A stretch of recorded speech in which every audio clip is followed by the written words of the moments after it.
পুরনো দিনের কথা, যখন জীবনটা ছিল সহজ আর মানুষজন তাদের কঠোর পরিশ্রমে জীবিকা নির্বাহ করত। শহরের কোলাহল থেকে দূরে এক নির্জন মরুভূমি অঞ্চলে দুই বন্ধু বাস করত। একজনের নাম ছিল জামাল আর অন্যজনের আলী। দুজনেই পেশায় শ্রমিক ছিল, সরল মনা আর পরিশ্রমী, কিন্তু ধন সম্পত্তি ও উপকরণের জগৎ থেকে অনেক দূরে। প্রতিদিন সকালে সূর্য ওঠার আগেই তারা মজুরি করতে বেরিয়ে পড়ত। দিনের কঠোর পরিশ্রমের পর সন্ধ্যায় ক্লান্ত হয়ে ফিরলে কোনো গাছের ছায়ায় বসে রুটির কয়েকটি টুকরো ভাগ করে খেত। তাদের বন্ধুত্বে ছিল সরলতা, আন্তরিকতা আর এক নীরব বিশ্বস্ততা। কিন্তু সময় সব সময় একরকম থাকে না। একদিন তাদের মধ্যে এক তীব্র ঝগড়া হলো। ব্যাপারটা এমন পর্যায়ে পৌঁছালো যে তারা বিচারক বা কাজীর কাছে গেল যাতে ফয়সালা করা যায়। ঝগড়ার কারণ ছিল মজুরির যে অর্থ তারা পেয়েছিল তা নিয়ে দুজনেই নিজেদের অধিকার দাবি করছিল। জামাল বলছিল, আমি বেশি পরিশ্রম করেছি, তাই আমার বেশি অংশ পাওয়া উচিত। আলী সঙ্গে সঙ্গে জবাব দিল, আমিও সমানভাবে কাজ করেছি, বরং বেশি, তাই আমার বেশি মজুরি পাওয়া উচিত। কাজী তাদের কথা শুনে হতবাক হয়ে গেলেন। দুজনেই একে অপরের বিরুদ্ধে অভিযোগ করছিল এবং নিজেদের অধিকার দাবি করছিল। তারা দুজনেই শপথ নিতেও রাজি ছিল। বিচার করা কঠিন ছিল, কারণ আপাতদৃষ্টিতে দুজনেই নির্দোষ ও সত্যবাদী মনে হচ্ছিল, আর এমন কোনো প্রমাণও ছিল না যার ভিত্তিতে একজনের পক্ষে রায় দেওয়া যায়। বিষয়টি জটিল ছিল এবং কোনো সাক্ষী বা প্রমাণও ছিল না। অবশেষে কাজী তার ক্ষমতা ব্যবহার করে রাজকোষ থেকে কিছু অতিরিক্ত স্বর্ণমুদ্রা আনালেন। তারপর দুই শ্রমিক তাদের পরিশ্রমের বদলে যে পরিমাণ অর্থ চেয়েছিল, কাজী দুজনকে সেই পুরো পরিমাণই দিলেন। আপাতদৃষ্টিতে বিচার হয়ে গিয়েছিল, দুজনেই যা চেয়েছিল তাই পেল। কিন্তু কাজীর মন সন্তুষ্ট ছিল না, কারণ কাজীর আসল দায়িত্ব শুধু বিষয়টি শেষ করা নয়, বরং সত্য ও মিথ্যার পার্থক্য করে ন্যায় বিচারকে তার সঠিক পরিণতিতে পৌঁছানো। যদি মিথ্যা সত্যের সঙ্গে সংঘর্ষে না আসে, তাহলে আবার এমন ঝগড়ার দ্বার খুলে যায় এবং অপরাধী তার পাপ থেকে রেহাই পেয়ে যায়। এই চিন্তার অধীনে কাজী এই বিষয়টি আপাতদৃষ্টিতে শেষ করলেও মনে মনে প্রতিজ্ঞা করলেন যে তিনি এই সত্যের গভীরে পৌঁছাবেনই। তার বিশ্বাস ছিল যে দুজনের মধ্যে একজন অবশ্যই মিথ্যাবাদী এবং যে দোষী প্রমাণিত হবে তাকে অবশ্যই শাস্তি দেওয়া হবে। এভাবে সময়ের চাকা ঘুরতে লাগলো। দিন, মাস এবং জীবন তার গতিতে এগোতে লাগলো। কিন্তু একদিন সেই পুরনো ঝগড়া আবার ফিরে এলো। জামাল রাগে ফেটে গিয়ে কাজীর দরবারে উপস্থিত হলো। তার মুখে একই সাথে কষ্ট, দুঃখ আর রাগ ফুটে উঠছিল। জামাল কাজীর সামনে ফরিয়াদ করল, কাজী সাহেব, আমি আলীকে 10টি স্বর্ণমুদ্রা ধার দিয়েছিলাম। অনেক দিন হয়ে গেছে, আমি বারবার তাকে মনে করিয়েছি, কিন্তু সে ফেরত দেওয়ার নামই নিচ্ছে না। কাজী সঙ্গে সঙ্গে আলীকে ডেকে পাঠালেন কার কথাও শোনার জন্য। আলী হাজির হয়ে সম্পূর্ণ উল্টো দাবি করল। সে বলল, কাজী সাহেব, এ তো উল্টো আমাকে মিথ্যাবাদী বানাচ্ছে। আসলে আমি তাকে 10টি স্বর্ণমুদ্রা ধার দিয়েছিলাম। এখন সে চালাকি করে বলছে যে আমি নাকি তার কাছ থেকে ধার নিয়েছি এবং উপরন্তু আরও 10টি স্বর্ণমুদ্রা যাচ্ছে। ন্যায় বিচার করুন কাজী সাহেব। জামাল সঙ্গে সঙ্গে বলে উঠল, দেখুন কাজী সাহেব, এই লোকটা কেমন মিথ্যা বলছে। আমার কাছ থেকে ধার নিয়ে এখন উল্টো অভিযোগও করছে। আমার ধার ফেরত দেওয়ার পরিবর্তে এখন আমাকেই ধোঁকা দিচ্ছে। কাজী দুজনকে গভীর মনোযোগ দিয়ে দেখলেন। পরিস্থিতি আগের চেয়েও বেশি জটিল ছিল। দুজনেই নিজেদের কথায় অটল ছিল এবং দুজনেই নিজেকে সত্যবাদী ও অন্যকে মিথ্যাবাদী প্রমাণ করার চেষ্টা করছিল। মিথ্যা আর সত্যের মাঝে আবারও এক দ্বন্দ্ব তৈরি হয়েছিল, যা ভেদ করে আসল সত্যে পৌঁছানো সহজ ছিল না। কাজী যখন এই নতুন মামলা শুনলেন, তখন আবারও দ্বিধায় পড়লেন। এবার ব্যাপারটা শুধু মজুরি বা আগের বিবাদ ছিল না, বরং ধার দেনার মতো সংবেদনশীল বিষয় ছিল এবং দুজনের দাবি একে অপরের বিরুদ্ধে ছিল। কাজী বারবার ভাবতে লাগলেন, শেষ পর্যন্ত কে মিথ্যা বলছে এবং সত্যে কিভাবে পৌঁছানো যায়। অবশেষে কাজী একটি বিশেষ কৌশল অবলম্বনের সিদ্ধান্ত নিলেন। তিনি উভয় পক্ষকে একদিনের সময় দিলেন এবং বললেন, কাল এসে আবার হাজির হও। সেই রাতেই কাজী সাধারণ মানুষের মতো পোশাক পরলেন, মুখ ঢাকলেন এবং ছদ্মবেশে চুপিসারে জামালের বাড়ির কাছে গেলেন। পরিবেশে সন্ধ্যার নীরবতা ছেয়েছিল। গলি ছিল জনশূন্য এবং আশেপাশে কেউ দেখা যাচ্ছিল না। কাজী তার সাথে একটি থলি নিয়েছিলেন, যার মধ্যে 50টি স্বর্ণমুদ্রা ছিল। তিনি সেই থলিটি জামালের দরজার কাছে ফেললেন এবং নিজে কিছুটা দূরে গিয়ে বসলেন, যাতে দেখতে পারেন এরপর কি হয়। কিছুক্ষণ পরেই জামালের দরজা খুলল। সে বাইরে এলো এবং যখন তার চোখ মাটিতে পড়ে থাকা থলের উপর পড়ল, তখন সে চমকে গেল। দ্রুত এগিয়ে গিয়ে থলিটি তুলল, এদিক ওদিক দেখল এবং সঙ্গে সঙ্গে দরজার ভিতরে গিয়ে পিছন থেকে দরজা বন্ধ করে দিল। কাজী নীরবতার সাথে এই দৃশ্যটি দেখলেন এবং তারপর চুপচাপ উঠে আলীর বাড়ির দিকে গেলেন। সেখানেও একই কৌশল অবলম্বন করলেন। দুজনেই থলে নিয়ে বাড়িতে গেল। এবার কাজী অন্য পথ অবলম্বন করলেন। রাত নেমে এসেছিল, মেঘের গর্জন শোনা যাচ্ছিল এবং বাতাসে ঠান্ডা হাওয়ার ঝড়ো বয়ে যাচ্ছিল। কাজী আলীর দরজায় গিয়ে আস্তে আস্তে কড়া নাড়লেন। কিছুক্ষণ পরেই দরজা খুলল এবং আলী সামনে এলো। কাজী নরম সুরে বললেন, ভাই সাহেব, আমি একজন গরিব মুসাফির। বৃষ্টি হতে পারে এবং আমার মাথা গোজার কোনো জায়গা নেই। আপনি কি আমাকে এক রাতের জন্য আশ্রয় দিতে পারেন?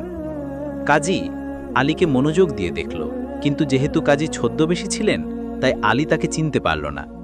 আলী দ্বিধাহীনভাবে দরজা পুরোপুরি খুলল এবং বলল, আসুন ভাই, আপনার মতো মুসাফিরের জন্য আমার বাড়ি প্রস্তুত। বৃষ্টিতে বাইরে থাকা কি ঠিক? কাজীকে ভেতরে নিয়ে যাওয়া হলো। ঘরে ছিল সরলতা ও আতিথেয়তার পরিবেশ। আলী নিজের ভঙ্গিতে কথা বলতে শুরু করল। কাজীর খোঁজ খবর নিল এবং নিজেও তার বাড়ির অবস্থা, দৈনন্দিন পরিশ্রম আর জীবনের রুটিন সম্পর্কে বলল। তারপর আলী আতিথেয়তার প্রমাণ দিয়ে সাধারণ খাবারের ব্যবস্থা করল। দুজনেই একসাথে খেল। কাজী প্রতিটি মুহূর্তে আলীর আচরণ গভীর মনোযোগ দিয়ে দেখলেন এবং মনে মনে নোট করে রাখলেন। খাওয়ার পর কাজী পকেটে হাত দিলেন। তারপর হঠাৎ তার মুখে উদ্বেগের ছাপ পড়ল এবং বিস্মিত হয়ে বললেন, হে আল্লাহ, আমার সাথে এ কি হলো? আলী সঙ্গে সঙ্গে চিন্তিত হয়ে বলল, কি হয়েছে ভাই সাহেব, সব ঠিক আছে তো? কাজী কিছুটা দুঃখিত স্বরে বললেন, বৎস, আমার কাছে স্বর্ণমুদ্রার একটি থলে ছিল। আমার সমস্ত সঞ্চয় ওতে ছিল। মনে হয় কোথাও রাস্তায় পড়ে গেছে বা চুরি হয়ে গেছে। এখন আমি কি করব? আমার তো সব কিছু ওই থলেই ছিল। আলী কাজীর কথা শুনল এবং কিছুক্ষণ ভেবে বলল, ভাই সাহেব, আমি রাস্তা থেকে একটি থলে পেয়েছি, কিন্তু তার আগে বলুন এতে কটি স্বর্ণমুদ্রা ছিল এবং কেমন দেখতে ছিল? কাজী শান্তভাবে উত্তর দিলেন, বৎস, এই থলেতে প্রায় 50টি স্বর্ণমুদ্রা ছিল, সোনার। আমার সমস্ত পুঁজি এতেই ছিল। আলী সঙ্গে সঙ্গে উঠল, ঘরের এক কোণে গেল যেখানে সে থলিটি লুকিয়ে রেখেছিল। সে সেটি খুলল, গুনে দেখল এবং দেখতে পেল যে সত্যিই 50টি স্বর্ণমুদ্রা আছে। কোনো প্রশ্ন না করেই সে থলিটি কাজীকে ফিরিয়ে দিল। কাজী গভীর মন থেকে আলীর দিকে তাকালেন এবং তার সততা, আতিথেয়তা ও আন্তরিকতায় অত্যন্ত প্রভাবিত হলেন।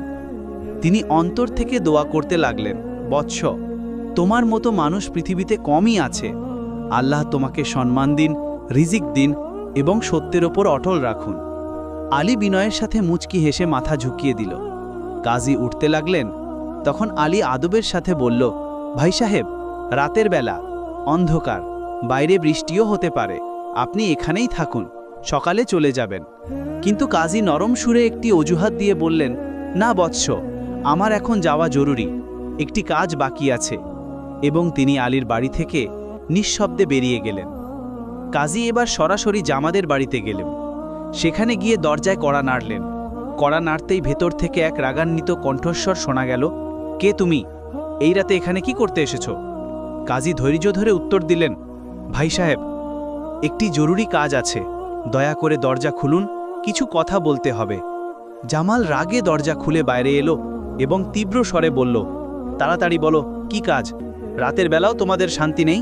কাজী নরম সুরে বললেন, ভাই সাহেব, আমি একজন মুসাফির।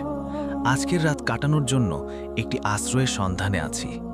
আপনার বাড়িতে একটু জায়গা মিলবে কি?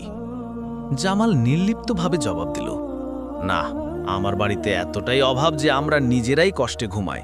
তোমাকে রাখলে আমরা কোথায় যাব? যাও এখান থেকে, আমার কাছে তোমার জন্য কোনো জায়গা নেই।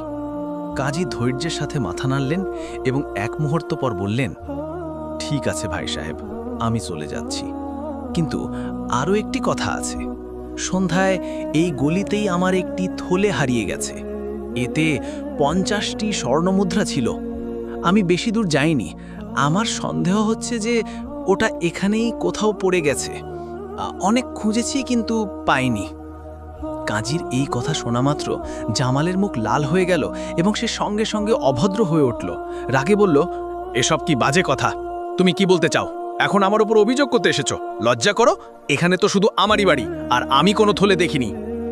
কাজীর এই পুরো তদন্ত, অনুসন্ধান এবং নীরব পর্যবেক্ষণের পিছনে একটি গভীর উদ্দেশ্য লুকানো ছিল, যার থেকে আপনি অনেক কিছু শিখতে পারবেন। এরপর কাজী রাতে আলী ও জামালের আচরণ গভীর মনোযোগ দিয়ে দেখার পর নীরবে নিজের বাড়িতে ফিরে এলেন। সারা রাত তিনি যা কিছু দেখলেন ও শুনলেন তা মনে গেঁথে নিলেন এবং বিচার করার সময় ছিল। সকাল হতেই টাজি বিচার কক্ষে গিয়ে বসলেন। দরবারের লোকজনের আনাগোনা শুরু হলো এবং কিছুক্ষণের মধ্যেই জামাল ও আলীকেও দরবারে হাজির করা হলো। কাজী গম্ভীর স্বরে দুজনকে দিকে তাকিয়ে বললেন, আমি তোমাদের দুজনকে আবারও সতর্ক করছি। এখন আমি সত্য ও মিথ্যার উভয়েরই খবর পেয়ে গেছি। আমার কাছে চাক্ষুষ প্রমাণ আছে যা আমি অস্বীকারীর সামনে পেশ করব। কিন্তু যদি কেউ নিজের ভুল স্বীকার করে, সত্যি সত্যি বলে দেয়, তাহলে হয়তো তার প্রতি নরম মনোভাব গ্রহণ করা হবে। শাস্তি থেকে বাঁচার এটাই একমাত্র উপায়। এই শুনে জামাল সঙ্গে সঙ্গে বলে উঠল, তার কণ্ঠস্বর উঁচু এবং জোর দিয়ে ভরা ছিল, কাজী সাহেব, আপনার আগের ফয়সালা আমার কাছে একদম ঠিক মনে হয়েছিল। আমি আজও সেটাই বলছি যা গতকাল বলেছিলাম। ন্যায় বিচার চাই আমার, মিথ্যাবাদী শুধু আলী। কাজী নীরবতার সাথে জামালের দিকে তাকালেন, তারপর আলীর দিকে ফিরলেন। আলী বিনয়ের সাথে মাথা ঝুঁকিয়ে বলল, কাজী সাহেব, আপনার ক্ষমতা আছে। আপনি ফয়সালা করুন কে সত্যবাদী আর কে মিথ্যাবাদী। আমরা দুজনেই আমাদের কথা বলেছি, এখন আপনি সত্য আর মিথ্যার মধ্যে পার্থক্য করুন। এরপর কাজী জামালের দিকে নরমভাবে তাকিয়ে বললেন, বৎস, আমি তোমাকে শেষ সুযোগ দিচ্ছি, পরিষ্কার করে বলো সত্য কি। কিন্তু জামাল জেদে অটল রইল। সে অনবরত তার পুরানো কথা পুনরাবৃত্তি করতে লাগল, কাজী সাহেব, আমি সত্যবাদী, আমি আলীর কাছ থেকে কোনো ধার নেইনি। কাজী নীরবতার সাথে শুনতে থাকলেন, কিন্তু তিনি সবকিছু জেনে গিয়েছিলেন। অবশেষে কাজী সেই সব প্রকাশ করলেন যা তিনি রাতে নিজের চোখে দেখেছিলেন। কাজী জামালের বাড়িতে নিজের থলে ফেলার এবং তারপর জামালকে থলে তুলে ভেতরে নিয়ে যাওয়ার পুরো ঘটনা বর্ণনা করলেন। এই কথা শুনে আলী বিস্ময়ে কাজীর দিকে তাকাতে লাগল এবং জামালের মুখ ফ্যাকাশে হয়ে গেল। কিন্তু তারপরও সে নিজের কথায় অটল রইল এবং গোয়ার তুমি করে বলল, কাজী সাহেব, আপনি আমার উপর মিথ্যা অভিযোগ করছেন। আমি কোনো থলে নিইনি এবং আলীর কাছ থেকেও ধার নিইনি। এবার কাজীর জন্য বিচার করা সহজ হয়ে গিয়েছিল। তিনি আলীকে সমস্ত অভিযোগ থেকে মুক্ত করলেন এবং জামালের মিথ্যা বলা ও চুরির অপরাধ প্রমাণিত হওয়ায় তাকে শাস্তি শোনালেন। কয়েকদিন পর যখন জামাল কঠোর পরিশ্রমের শাস্তি ভোগ করছিল, তখন কাজী তাকে ডেকে পাঠালেন এবং নরম স্বরে জিজ্ঞাসা করলেন, বৎস, এখন তো শাস্তি কাটছ, সত্যি বলো কার ভুল ছিল? এবার জামালের মাথা নিচু ছিল, কণ্ঠস্বর ভেঙে গিয়েছিল এবং মন অনুতপ্ত। সে ধীরে ধীরে বলল, কাজী সাহেব, অপরাধী আমি আলীর কাছ থেকে ধার নিয়েছিলাম এবং রাতে সেই থলেটিও আমিই তুলেছিলাম। আমি আপনার কাছে মিথ্যা বলেছি, আমি লজ্জিত। এই পুরো তদন্ত আসলে কাজী অন্য একটি উদ্দেশ্যের জন্য করছিলেন, কারণ তার প্রধান উপদেষ্টা, যিনি কাজীর গুরুত্বপূর্ণ গোপনীয়তার আমানতদার ছিলেন, কিছুকাল আগে মারা গিয়েছিলেন।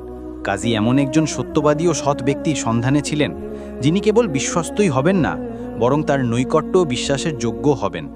যখন পুরো তদন্তের পর কাজীর নিশ্চিত বিশ্বাস হলো যে আলী একজন সৎ ও চরিত্রবান মানুষ, তখন কাজী আলীকে সরকারিভাবে নিজের বিশেষ উপদেষ্টা নিযুক্ত করলেন।